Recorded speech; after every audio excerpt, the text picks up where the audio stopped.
Week two of the NCAA transfer portal is just about complete. Week one was pretty quiet.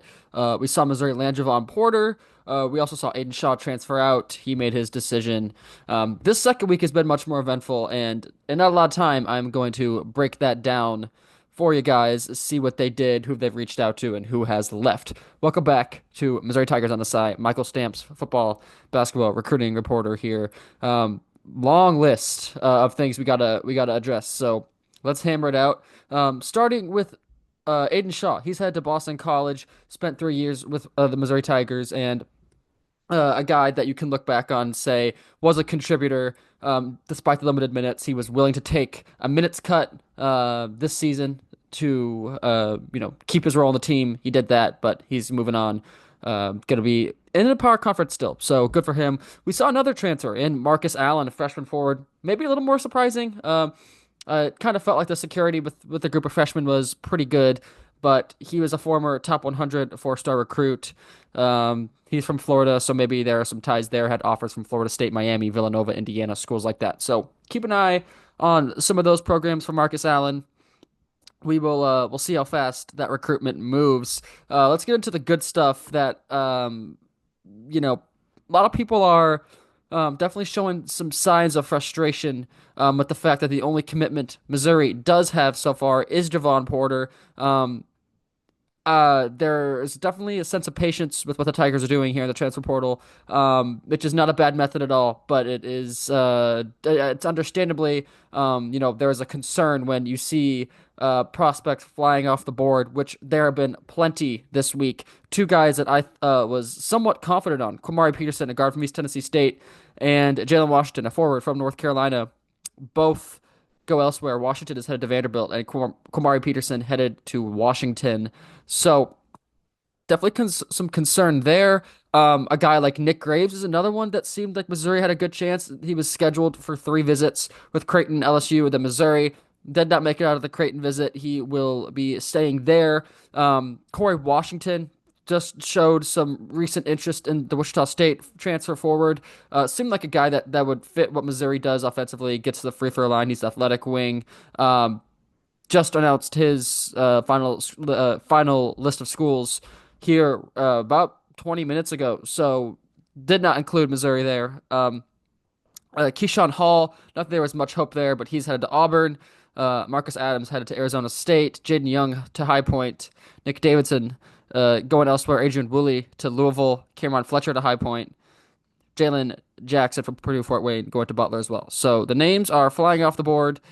There is, however, still a short list of guys that seems like Missouri has a good chance to land. Let's take a look at those right now because that's the good stuff. Number one on the priority list, and I don't have to reiterate this all too much, is Arizona State forward Jaden Quaintance. He's a former five-star recruit, projected lottery pick in the 2026 NBA draft. That is a guy that not just Missouri. Everybody is gonna want him.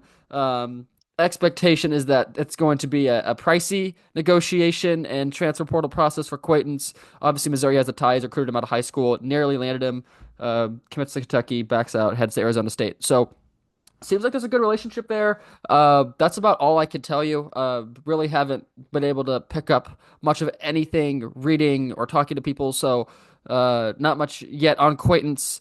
Kion Evans, Kansas City native, played 2 years at Colorado State. His coach, Nico Medved, headed to Minnesota.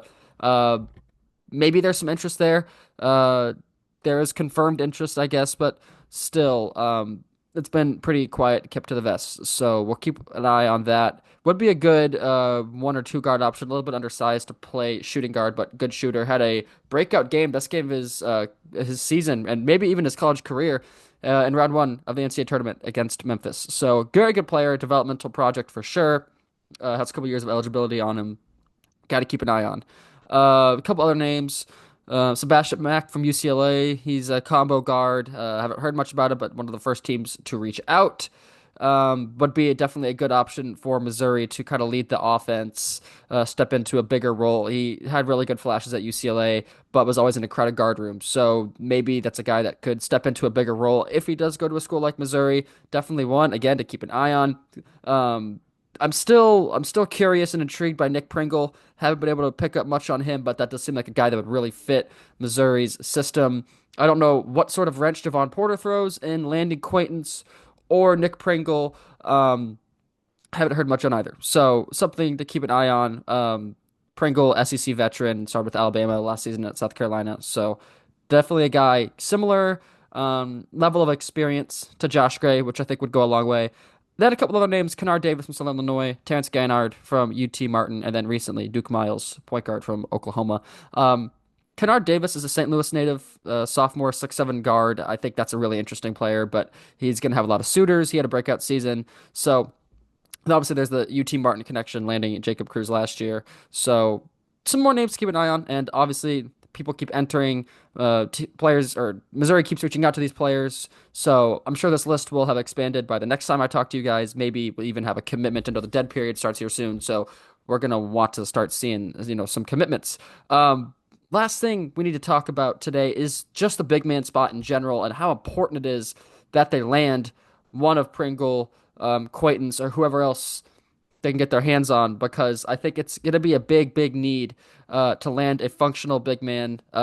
Josh Gray played a role for this team last year, but it was a late addition. They missed and whiffed on a lot of guys.